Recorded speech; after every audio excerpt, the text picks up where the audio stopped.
Jambu.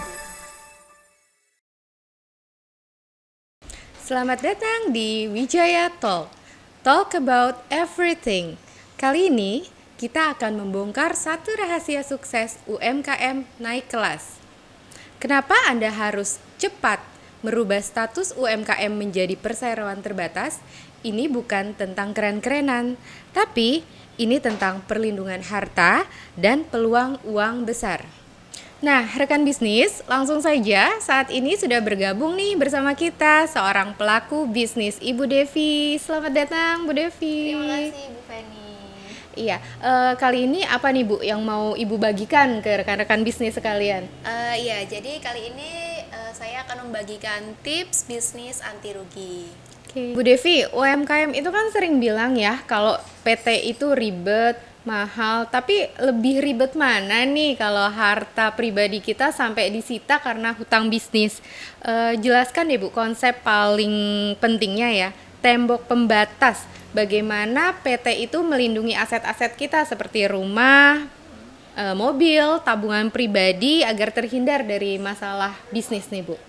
Jadi menurut saya, PT adalah benteng bisnis. Jika suatu saat bisnis Anda gagal, hutang hanya ditanggung oleh aset perusahaan saja. Ini adalah benefit hukum yang sangat mahal ya pastinya, memisahkan antara hutang bisnis dengan hutang pribadi. Jadi tanpa PT, kita bisa mempertaruhkan segalanya. Oke. PT itu jadi bukan beban ya Bu, tapi investasi anti rugi. Iya, betul Bagaimana sekali. Bu dengan PT perorangan nih yang sekarang itu sudah mudah banget untuk diurus sendiri Bu? Betul, PT Perorangan membuktikan bahwa legalitas sudah didesain mudah.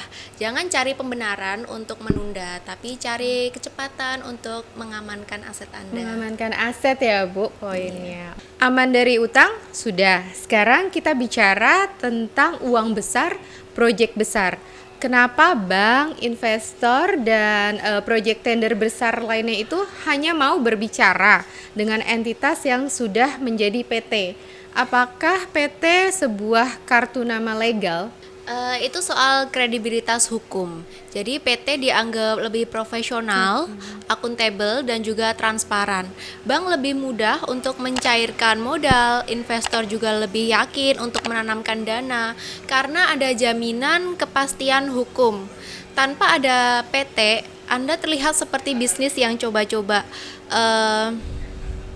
di mata corporate dan juga buyer. Oh, oke. Selain soal modal nih ya, Bu Devi, apakah PT juga mempermudah urusan perizinan, kontrak karyawan, dan menghindari sanksi-sanksi hukum yang mungkin akan terjadi di masa depan karena administrasi yang tidak rapi? Tentu saja iya ya, PT memaksa Anda untuk lebih rapih dalam kontrak, pajak, dan juga izin.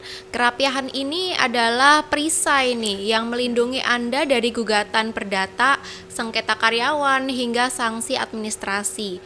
Pajak di kemudian hari.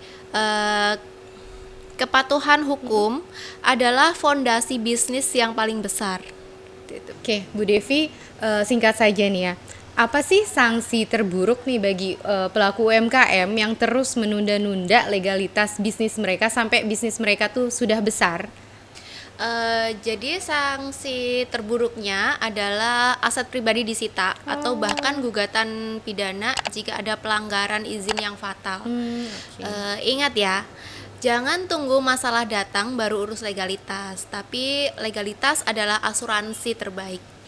Di Wijaya Consulting Group, WeFirm sebagai partner konsultan yang bisa membantu provide segala kebutuhan bisnis Anda dari hulu hingga hilir, mulai dari perizinan, pengurusan rekening PT, tax consultant, dan dimanapun Anda berada, secara online kami bisa memprovide bisnis Anda. Bu Devi, terima kasih banyak ya sudah datang, sudah memberikan ilmu-ilmu kepada rekan-rekan bisnis. Baik, terima kasih juga Ibu Feni telah mengundang saya untuk hadir di sini untuk memberikan sedikit tips untuk teman-teman yang ada di luaran sana.